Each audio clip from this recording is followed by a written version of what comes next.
Es el tema del día, insistimos, el gobierno ha decidido y lo ha anunciado a través de una comunicación y de su vocero, quitarle el beneficio extraordinario que tenía Cristina, o que tiene Cristina Fernández de Kirchner como ex presidenta de la Nación. Y decíamos, más allá del sentido común, a la hora de actos de gobierno tiene que acompañarte la ley para no terminar generando una falsa expectativa en la sociedad y después un problema. Andrea Falcone es abogada previsionalista. Andrea, Rodolfo te saluda. ¿Cómo te va? ¿Qué tal, Rodolfo? ¿Cómo te va? A ver, legalmente, ¿esto puede hacerse? A ver, puede hacerse, no de la forma en que se hizo. A ver, volvemos unos pasos para atrás. Por diferente motivo, pero esto mismo ya se hizo bajo la gestión de Mauricio Macri. Fue una indicación de la que era en ese momento ministra de Desarrollo Social, Carolina Stanley.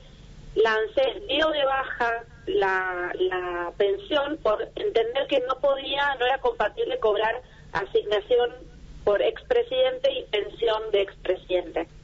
Se hizo de la misma forma, un acto administrativo que daba de baja el pago doble, y esto se llevó a la justicia. Y la justicia dijo que se había vulnerado el derecho de defensa, que es uno de los principios para que un acto administrativo sea válido. Y acá se vuelve a hacer lo mismo.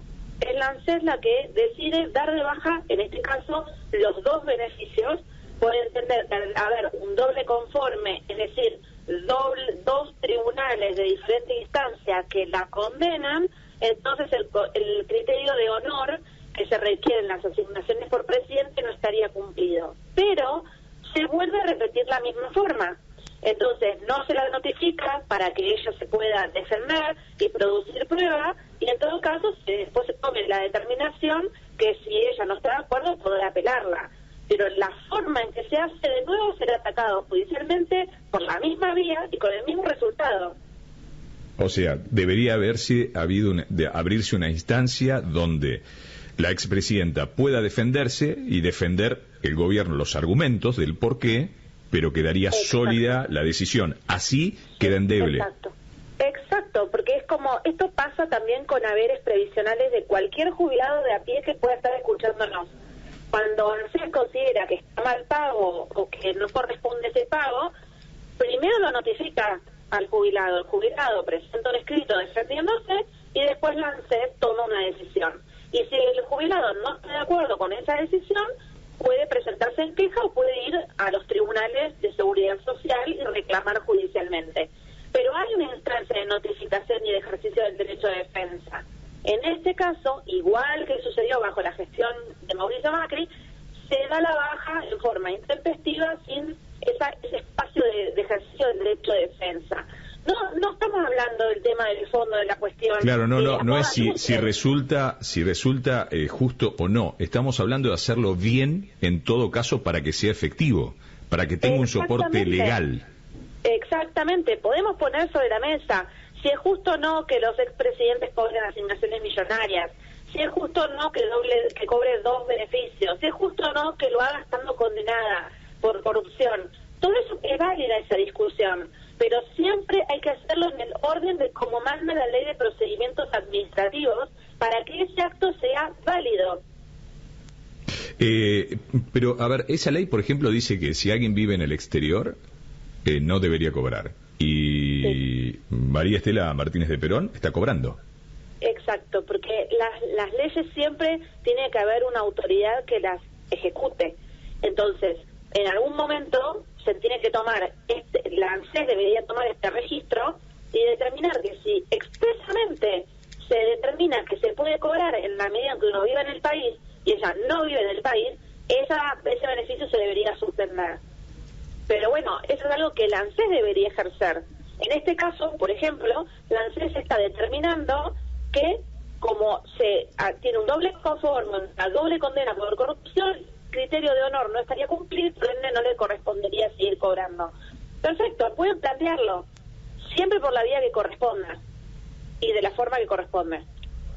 Bien, y yo estoy mirando y trato de entender, porque hay en la presidencia de Carlos Menem, si no me equivoco, hay una hija de un expresidente que está cobrando. Sí, la hija de Amalia Guido puede ser que la otorgó Carlos Menem en forma excepcional. Decreto. Sí, exacto, por decreto, en forma Pero eso excepcional. también digo, ningún hijo hereda la jubilación de su padre.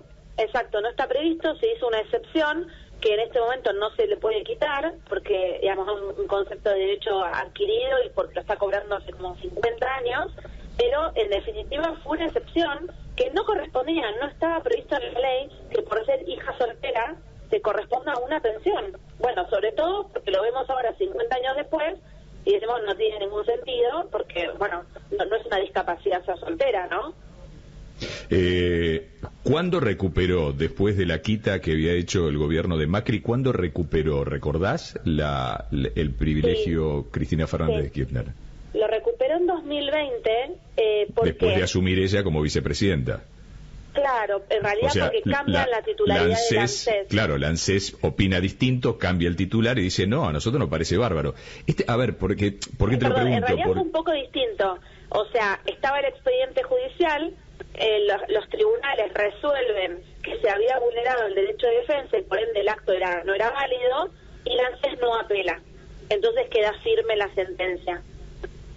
Claro, pero digo, cuando cambia el poder político, si algo no tiene sustentabilidad en las leyes y en las normas, vuelve a quedar al libre albedrío de quien está en el poder.